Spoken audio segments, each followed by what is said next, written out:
नमस्कार, स्वागत है आपका। महाभारत देख रहे हैं आप, मैं हूं आपके साथ अनामिका पांडे।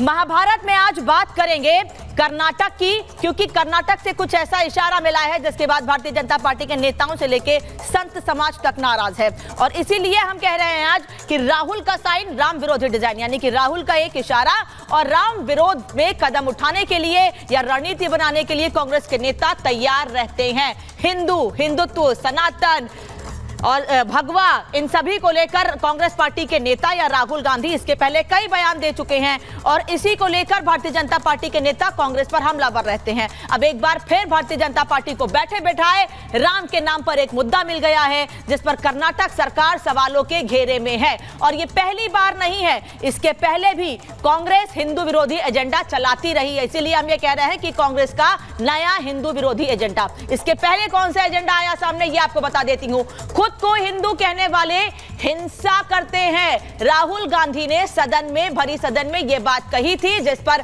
सभी बीजेपी ने नाराजगी जताई ही थी, लेकिन हिंदू समाज से जुड़े हुए आम लोगों ने भी इस पर सवाल खड़े किए थे कि राहुल गांधी ऐसा बयान दे कैसे कह सकते हैं संसद में। हालांकि उनके इस आपत्तिजनक शब्द को हटा दिया गया था संसद से और उस पर भी कार्रवाई से, लेकिन उस पर भी कांग्रेस के नेताओं ने सवाल खड़े किए थे। दूसरी बात, राहुल गांधी या कांग्रेस के नेताओं ने क्या कही, उनका कहना है, राहुल गांधी का, गुजरात में उन्होंने कहा कि हमने राम मंदिर आंदोलन को हरा दिया। राम मंदिर आंदोलन मतलब उनका कहना यह था कि भारतीय जनता पार्टी ने जो रथ यात्रा शुरू की थी, राम मंदिर के लिए जो मूवमेंट शुरू किया था, हमने उसको हरा दिया क्योंकि अयोध्या में हमारे अलायंस की जीत हुई है। जिस राम की वजह से जीते हैं अयोध्या में, उन्हीं राम का अपमान या उन्हीं हिंदुओं का अपमान करने से राहुल गांधी पीछे नहीं रहते हैं। और तीसरा, आज हम क्यों कह रहे हैं हिंदू विरोधी एजेंडा, वो इसलिए क्योंकि रामनगर दरअसल कर्नाटक का एक जिला है, कर्नाटक का एक इलाका है जो बेंगलुरु से सटा हुआ है और उसका नाम रामनगर है।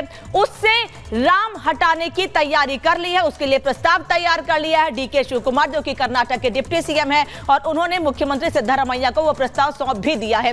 इसीलिए रामनगर में राम है, इसीलिए उसका नाम बदलोगे, ये भारतीय जनता पार्टी के नेता सवाल पूछ रहे हैं। और यह प्रस्ताव तैयार किया गया है कि रामनगर का नाम बदल दिया जाए और नाम बदलकर इसको दक्षिण बेंगलुरु का नाम दे दिया जाए। और इसीलिए सवाल खड़े कर रहे हैं बीजेपी के नेता, और केवल बीजेपी ही नहीं बल्कि अब जेडीएस भी सवाल खड़े कर रही है। और सबसे पहला मुद्दा रामनगर को लेके जेडीएस की ओर से ही उठाया गया था। जेडीएस ने कहा कि कांग्रेस के नेता ये पहली बार नहीं है जब राम विरोध में कोई कदम उठा रहे हो। ये तस्वीर आपको मैं दिखा देती हूं। दरअसल ये तस्वीर उस वक्त की है जब डीके शिव कुमार ने प्रस्ताव तैयार किया था और सिद्धरामैया, जो कि कर्नाटक के मुख्यमंत्री हैं, उनसे बातचीत करके उनको यह प्रस्ताव दिया गया था। यानी जल्दी ही तैयारी है, जो बेंगलोर से सटा हुआ जिला है रामनगर, उसका नाम बदल दिया जाएगा और उसका नाम दक्षिण बेंगलुरु कर दिया जाएगा। ये तमाम नेता जो कार्यकर्ता हैं कांग्रेस पार्टी के, वो उस दौरान मौजूद थे वहां पर, किसी ने भी कोई आपत्ति दर्ज नहीं कराई। इसके पीछे तर्क क्या दिया जा रहा है डीके शिव कुमार की ओर से, ये मैं आपको बताऊंगी आगे कि डीके शिव कुमार इसको लेकर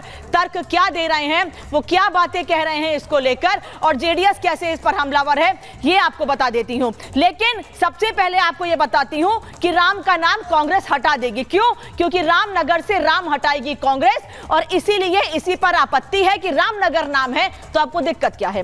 आपको पूरे कर्नाटक का विकास करने की जिम्मेदारी दी गई है, तो क्या नाम बदल के आप विकास कर पाएंगे उस जगह का? क्योंकि डीके शिव कुमार यही तर्क दे रहे हैं। कर्नाटक के डिप्टी सीएम ने प्रस्ताव दिया है रामनगर का नाम दक्षिणी बेंगलुरु हो, यह कहना है डीके शिव कुमार का। डीके समेत कई विधायक सिद्धरामैया से मिले, मैंने तस्वीर आपको दिखाई कि नेता, कार्यकर्ता, विधायक सब वहां मौजूद थे और प्रॉपर एक पेपर सौंपा गया है, प्रस्ताव तैयार किया गया है। रामनगर का नाम बदलने का प्रस्ताव सौंपा गया है। बीजेपी, जेडीएस ने इसका विरोध किया और विरोध में पुतला फूंका है कांग्रेस पार्टी के नेताओं का। राम का नाम मिटाना चाहती है कांग्रेस, यह कहना है भारतीय जनता पार्टी के नेताओं का। सत्ता में आए, जेडीएस कह रही है कि अगर हम सत्ता में आए तो हम एक बार फिर से उस जगह का नाम, जिसको दक्षिण बेंगलुरु करने की तैयारी है, जिसको लेकर प्रस्ताव तैयार किया गया है, अगर हम यानी जेडीएस सत्ता में आती है तो हम फिर से, अगर दक्षिण बेंगलुरु नाम होता है उस जगह का, तो उसका नाम रामनगर फिर से कर देंगे। इसी पर सियासत लगातार हो रही है। हिंदू धर्मगुरु से लेके भारतीय जनता पार्टी के नेता, राम भक्त लगातार सवाल खड़े कर रहे हैं। कैसे इस पर सियासत हो रही है और कैसे इस पर कांग्रेस के नेता सफाई देते नहीं थक रहे हैं, इस रिपोर्ट में देखिए, फिर चर्चा को आगे बढ़ाऊंगी। सपा कांग्रेस वाले सरकार में आए, मंदिर पर बुलडोजर चलवा देंगे। क्या कांग्रेस राम मंदिर पर बुलडोजर चलाने के मंसूबे में नाकाम हो गई?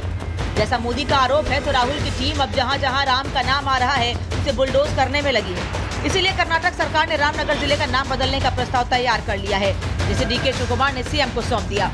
ರಾಮನಗರ ಹೆಡ್ ಕ್ವಾರ್ಟರ್ಸ್ ಅಲ್ಲೇ ಇರ್ತದೆ. ಆದರೆ ನಾವು ರಾಮನಗರದ ಹೆಸರಿದ್ದು ಏನು ನಮ್ಮ ಬೆಂಗಳೂರು ಹೋಗಿದ್ದ ಇಡೀ ವಿಶ್ವ ಬೆಂಗಳೂರನ್ನ ನೋಡ್ತಾ ಇದೆ. ಇವತ್ತು ಮುಖ್ಯಮಂತ್ರಿಗಳಿಗೆ ಅವರು ಒಂದು ರೆಪ್ರೆಸೆಂಟೇಷನ್ ಕೊಟ್ಟಿದ್ದಾರೆ. ನನ್ನ ಮುಖಂಡತ್ವದಲ್ಲಿ ಹೋಗಿ ರೆಪ್ರೆಸೆಂಟೇಷನ್. हिंदुओं की भावना को कुचलने का कोई मौका कांग्रेस नहीं छोड़ती, इसीलिए कभी भी जिले से राम नाम हटाया जा सकता है। लेकिन इस मामले के सामने आने के बाद से ही राम भक्त आक्रोशित हैं। बीजेपी से लेकर जेडीएस, वीएचपी और सत्य समाज भी नाराज है। रामनगर का नाम बदलने की ये साजिश की जा रही है क्योंकि राम से ही इनको आपत्ति है, दिक्कत है, और इसीलिए जिस प्रकार से कुछ चंद अपने रियल एस्टेट के दोस्तों को साथ में लेकर ये करने का काम और प्रयास किया जा रहा है, ये कांग्रेस की लूटने वाली और कांग्रेस की राम विरोधी सोच का परिचायक है। जिस रामनगर का नाम परिवर्तन करके बेंगलुरु दक्षिण कर दिया, ये पता चलता है कांग्रेस की मानसिकता का कि निरंतर कांग्रेस कभी राम सेतु तोड़ने की बात करती है, कभी राम मंदिर न बने उसके लिए विरोध करती है। कांग्रेस के लोग कांग्रेस की जहाँ जिन राज्यों में सरकारें हैं वो मात्र अल्पसंख्यक समाज को खुश करने में लगा हुआ है। गुपचुप तरीके से नाम बदलने में लगी कांग्रेस सरकार अब निशाने पर आ गई है। उसकी चोरी पकड़ी गई तो अब विकास नाम पर डीके कह रहे हैं कि इससे फायदा होगा, लेकिन राम नाम हटाना राम भक्तों को कतई बर्दाश्त नहीं।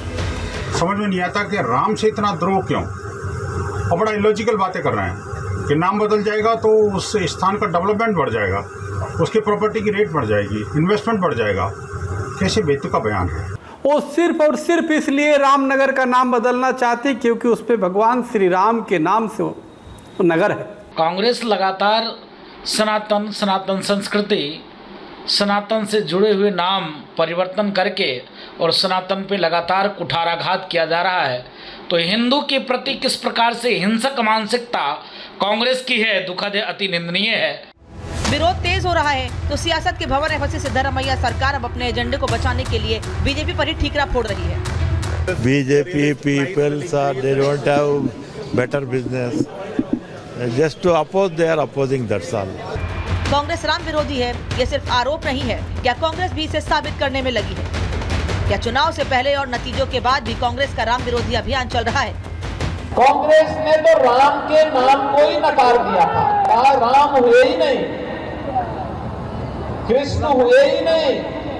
मोदी योगी के आरोप यूं ही नहीं है, दोनों ही नेताओं ने कांग्रेस की उस एजेंडे को पकड़ लिया है जो राहुल की पार्टी चलाने में लगी है।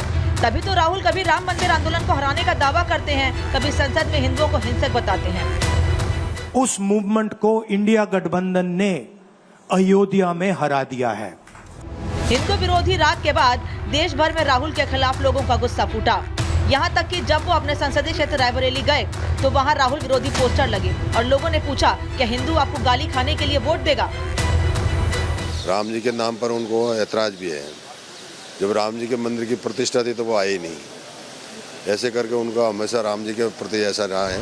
आरोपों की बौछार और राम विरोधी राग अलापती कांग्रेस को जब मौका मिलता है क्या वो हिंदुओं को धोखा देती है और क्यों? इसी पर आज की महाभारत।